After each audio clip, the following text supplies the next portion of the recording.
Hello friends, welcome back to my channel life is more beautiful. I hope আপনারা সকলেই ভালো আছেন আর আমিও ভালো আছি। আজকে যে রেসিপিটি নিয়ে এসেছি সেটা তো দেখেই বুঝে গেছেন আমি আজকে কী রেসিপি করছি।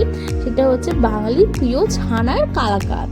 তো চলেন দেখে নিই পুরো ভিডিওটা যে ছানার কালাকাঁদ বানাতে আমার কী কী উপকরণ লেগেছে।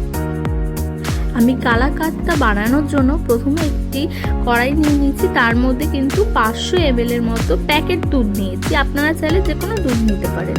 তো প্রথমে দুধটাকে একটু উষ্ণ গরম মতো আমি কিন্তু করে নেব, ভালো করে নেড়ে ভালো করে উষ্ণ গরম মতো করে নিচ্ছি।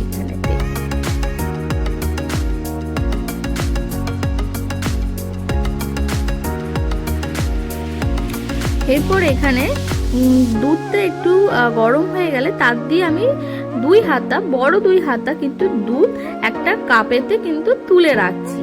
এরপর যেই দুধটা কড়াইতে আছে সেই দুধটাকে কিন্তু ভালো করে ফুটিয়ে নিতে হবে।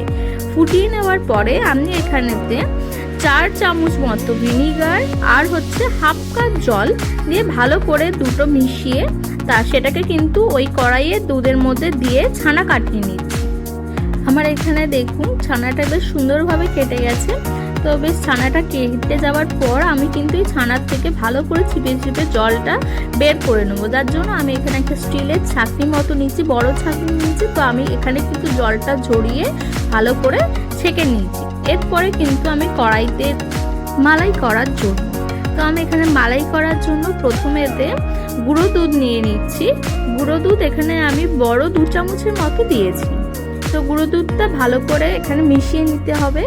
আর যখন দুধটা আমি কড়াইতে দিয়েছি একদম হালকা একদম উষ্ণ গরম হয়ে গেলে কিন্তু গুঁড়ো দুধটা ভালো করে মেশাতে হবে, নাহলে কিন্তু মিশবে না। এরপর আমি এখানে পরিমাণ মতো চিনি দিয়ে দিয়েছি। তারপর আমি এখানে 2 চামচ চিনি মতো দিয়েছি, এতে আমার ভালো মিষ্টি হয়েছে। এতে কিন্তু এবার আমি কেশর, তারপর কিছু ড্রাই ফ্রুটস, এর মধ্যে আমি বাদাম, তারপরে হচ্ছে পেস্তা এগুলো নিয়েছি। আপনারা চাইলে কাজু কিশমিশও এখানে দিয়ে দিতে পারেন। দিয়ে ভালো করে এই মালাইটাকে করে নিতে হবে। এটাকে ভালো করে নেড়ে একটুখানি ঘন মতো করে নিতে হবে। এখানে আপনারা কনডেন্স মিল্কও দিতে পারেন।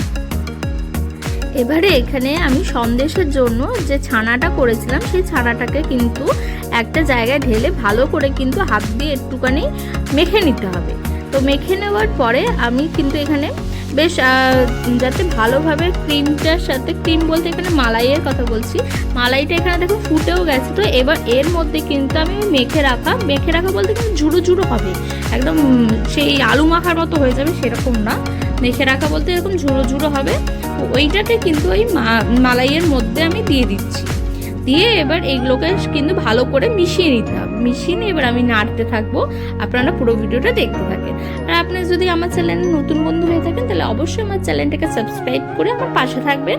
আর এই রেসিপিটা আপনাদের কেমন লাগলো সেটা কিন্তু অবশ্যই কমেন্ট করে আমাকে জানাতে কিন্তু একদম ভুলবেন না।